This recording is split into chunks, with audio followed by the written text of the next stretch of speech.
Сәлем балалар, бүгіндегі 5-ші сабақ. Бүгінгі сабақтың тақырыбы тізбектер.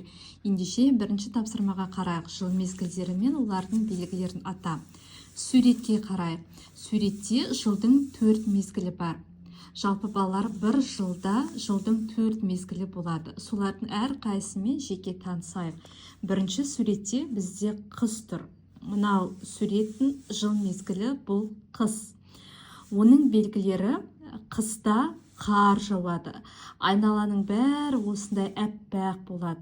Және қыста күн салқын, аяз болады. Тіпті қолғап киіп жүру керек болады. Себебі қолғап кимесе қолымыз тоңып қалады. Міндетті түрде қалың бас киім, қалың киімдер киіп шығамыз, себебі қар жауады, дала аяз болады. Одан кейінгі екінші суретте бұл көктем. Бұл жыл мезгілі көктем деп аталады. Ол қыстан кейін болады. Бұл жыл мезгілінде қыстан кейін қар ериді, күн жылый бастайды. Айдалада жаймендеп, жан жағымызда жасыл бола бастайды. Гүлдер гүлдей бастайды. Жаймен көктемде күн жылып, қар еріп, осындай әдемі көрініс болады. Келесі көктемнен кейінгі жыл мезгілі бізде жаз болады. Мінекей жаз. Жазда деген күн ыстық, айналаның бәрі жап-жасыл, жеміс жидек піседі. Осындай белгілері бар жаздың. Жазда күн ыстық, өте жеңіл киінеміз, Келесі жаздан кейін болатын жыл мезгілі ол күз. Күз жыл мезгілінің белгілері: күзде жапырақтар ағаштан түсе бастайды, сарғаяды. Айнала даланың барлығы сары, қызыл түсте болады. Себебі жапырақтар сарғайып, мына жерде көргендеріңіздей осындай қызғылт сары түске айналады. Күн жаймендеп, жаздан кейін күзде салқындай бастайды. Мінекей осындай белгілер бар. Келесі тізбектің дұрыс ретін ата. Түн, күндіз, таңертең, кеш. Күні бойы не істейтінді айт дейді. Тізбектің дұрыс реті ең бірінші таңертең болады. Мінекей таңертең. Мынау сурет. Таң етеді. Таң атады, таңертең болады. Одан кейін екінші күндіз болады. Мінекей. Екінші күндіз. Үшінші кеш болады. Мінекей мына сурет. Үшінші кеш. Содан кейін төртінші бізде түн. Ең соңында түн болады, түнде қараңғы болады. Мінекей дұрыс реті осылай. Күні бойы өздері не істейтіндеріңді айт. Мысалы, таңертең ұйқыдан тұрғанда беті қолды жуып, тістеріңді жуып, жаттығу жасайсыңдар. Таңғы ас ішесіңдер, Содан кейін сабаққа барасыңдар. Күндіз үйде сабақтарыңды оқисыңдар. Немесе үйдің мамаларыңа көмектесесіңдер. Кешкі ас ішіп, ұйықтауға дайындалып, сабақтарыңды сөмкелеріңе салып дайындаласыңдар, және түнде ұйықтайсыңдар. Мінекей осылай күні бойы не істейтіндеріңді айтсаңыздар болады. Келесі екінші тапсырма: тізбекті жалғастыр. Фигуралар, текшелер, санау таяқшаларымен тізбек құрастыр дейді. Бірінші тізбекті жалғастырайық. Бірінші А тапсырмасында бізде көк, қызыл, сары, қайтадан көк, қызыл, сары, көк, қызыл, осылай беріліпті. Енді жалғастыру керек. Енді мұқият қарасаңыздар, тізбек қандай заңдылықпен қойылған? Түстермен, яғни бірінші көк, қызыл, сары, көк, қызыл, сары, көк, қызыл, бұдан кейін сары фигура тұру керек. Сол кезде тізбек жалғасып дұрыс болады.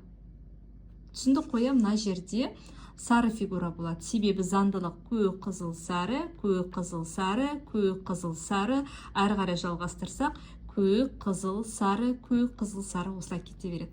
Осылай жалғастырамыз. Келесі көк, екі қызыл, көк, екі қызыл, көк, қызыл осылай аяқтапты. Енді жалғастыратын болсақ, алдымен заңдылықты қарайық. бір көк, екі қызыл, бір көк, екі қызыл, бір көк, екі қызыл болады. Демек, мына жерге қойылатын фигура бұл қызыл түсті болады.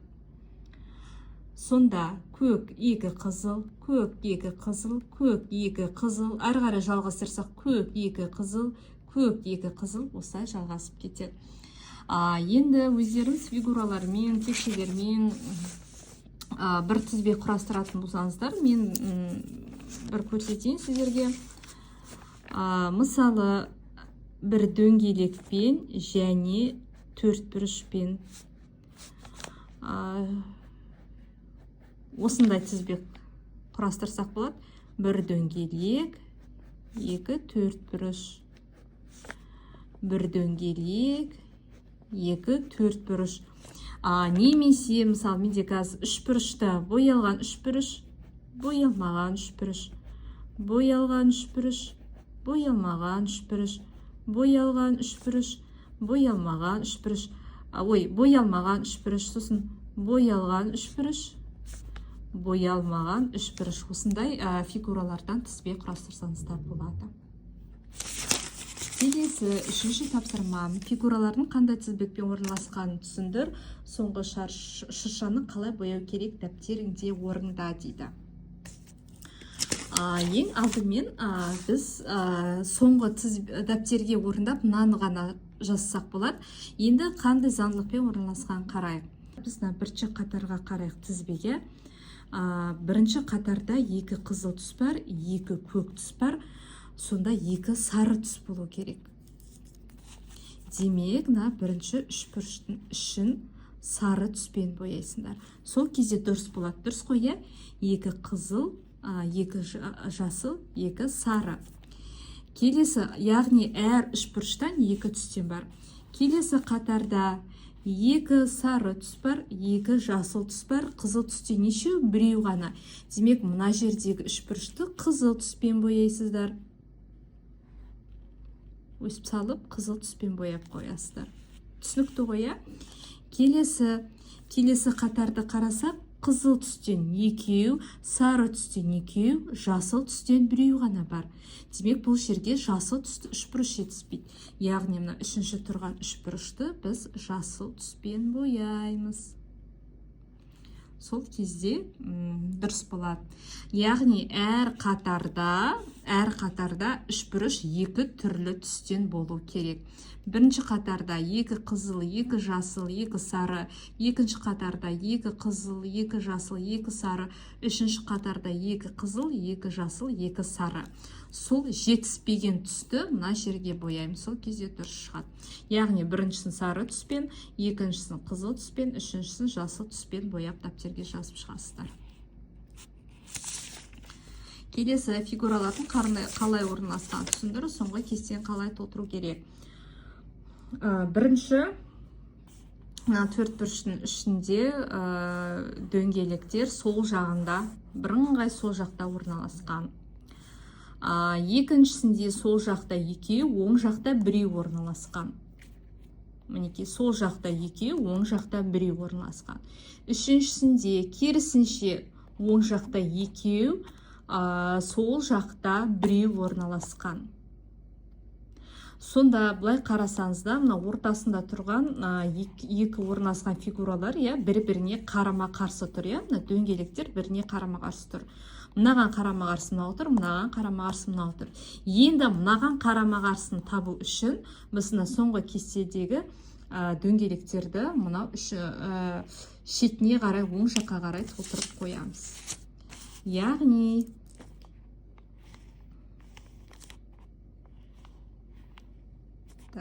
осылай, бір, екі. Сонда соңғы фигураны былай қоямыз. Қызыл түспен бояйсыздар ғой.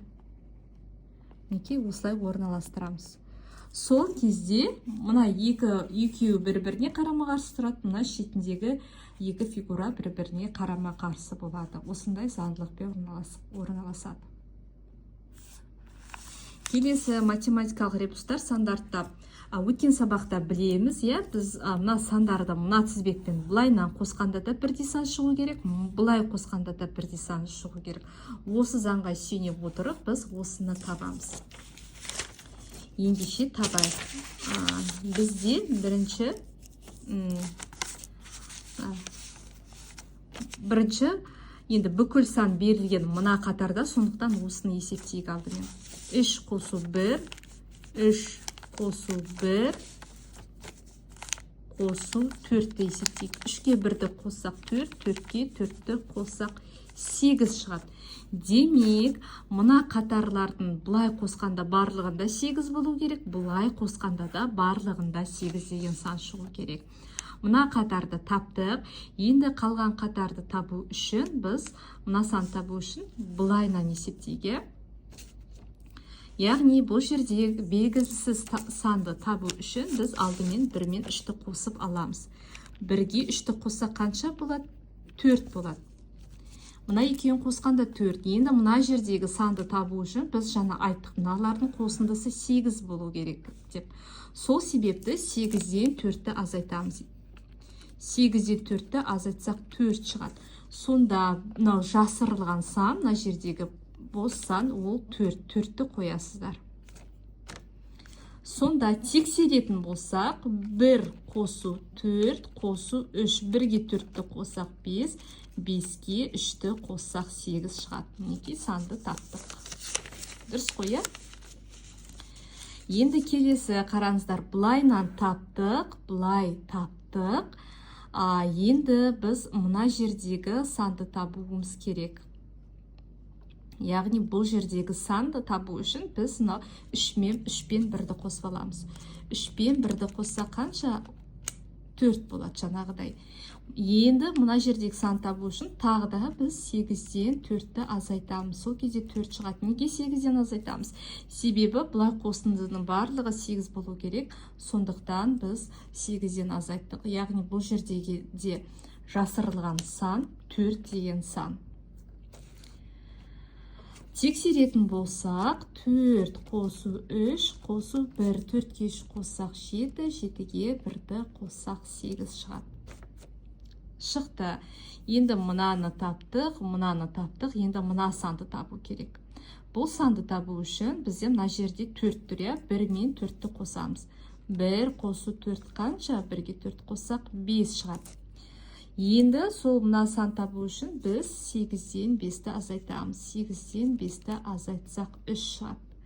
Демек, мына жерге жасырылған сан 3. 3-ті қоямыз. Тексеретін болсақ, 1 қосу 4 қосу 3. 1-ге 4-ті қоссақ 5, 5-ге 3-ті қоссақ 8. Солай біз жасырылған санды таптық. Яғни мына жерде 4, одан кейін 4 және 5 деген сандар тұрады. Келесі қатарды табайық. Келесі қатарды табу үшін біз алдымен мына 3 сандардың қосындысын тауып алайық. Сол кезде қандай заңдылықпен шығарған көреміз. Яғни 10 қосу 20, қосу 40, 10-ға 20-ны қоссақ 30, 30-ға 40-ты қоссақ 70 шығады екен.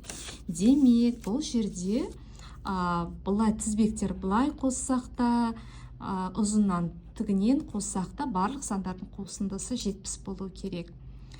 Біреуін таптық, астынан таптық. Енді мынаны табайық. Бұны табу үшін біз 20 мен 10-ды қосамыз.